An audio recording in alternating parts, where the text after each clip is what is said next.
Well, we're here with Cheramie Viator with Silver Spur Ranches, and we've been talking about your genetics program and also your commercial cattle and some of the things that you're doing with cattle in the feed yard. And wonder if you could just tell us a little bit about these calves that we see here in the background. There's some lightweight calves here that just arrived. We also see some cattle that probably aren't on the screen, but that are shipping out, finished cattle going to the feed yard, all from the same source, as I understand. The younger calves that are directly behind me are off the TO ranch, and we ended up weaning early this year because of the drought in New Mexico. Fat cattle that are loading, there'd be two sets loading today. The first set would have been cattle that are a year older than the calves behind me that are from the TO ranch. They're going to be Charolais and Angus sired. All of those cattle are all natural, go into an all-natural kill program. And then there's another set of fat cattle that just left, and they would be from the Charolais ranch. Those cattle would be out of our bulls. They're a bull customer of ours, and then he's bought replacement females from us as well. So we do a lot of purchasing from customers and try and keep those cattle where they follow the same protocols as the Silver Spur cattle in terms of all-natural protocols from the ranch. Now, you've got ranches in several different environments, and I know you're involved in the marketing program with Silver Spur, but also then you work kind of as a go-between between some of the ranch managers and on the commercial side and the seed stock selection in building the kind of genetics that work in each of those environments. I really think I have the best of both worlds, if you want to know the truth, in terms of a job opportunity.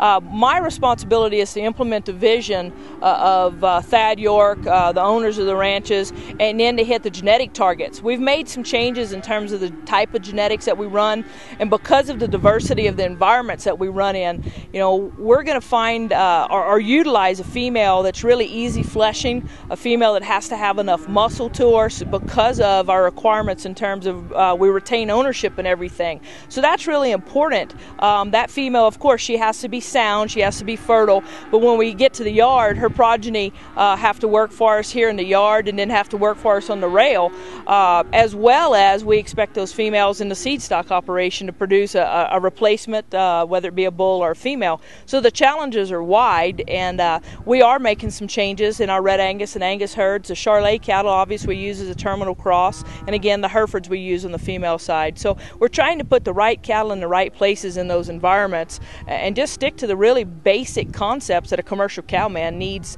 to make the cattle work. Yeah, we were out on the ranch this morning and the conditions looked really great there. You're in Colorado, but I understand that of course New Mexico had a much tougher year this year, and these calves, as I understand, had to wean a little bit early and ship to the feed yard a little earlier than they might have otherwise.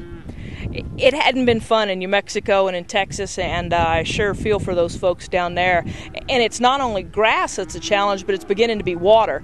But when you begin to early wean and you begin to move cattle early and from a really tough, dry environment into a feed yard, we've had to make sure our health protocols were in place. It's really important in terms of having the correct vaccinations, following the protocols for how we handle those vaccines. And then when we get here to the yard, the folks here at Mountain View Feeders do a great job. Russell does just a tremendous job keeping these calves healthy. So all of that, takes a lot of communication from one ranch to another ranch.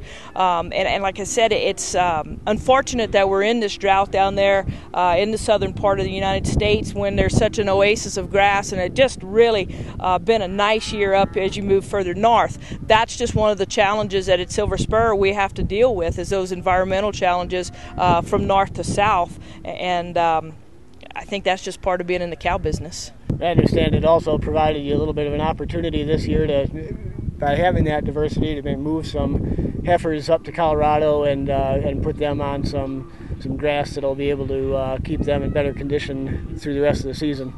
We're fortunate in that we were able to move some of the bred heifers from the TL ranch in New Mexico. We moved them up north to summer in Colorado, at Kiowa, Colorado, so that those females would have the grass. And we were trying to open up some grazing areas down there in New Mexico, just from a stocking rate standpoint, for Roger and the guys there at the TO.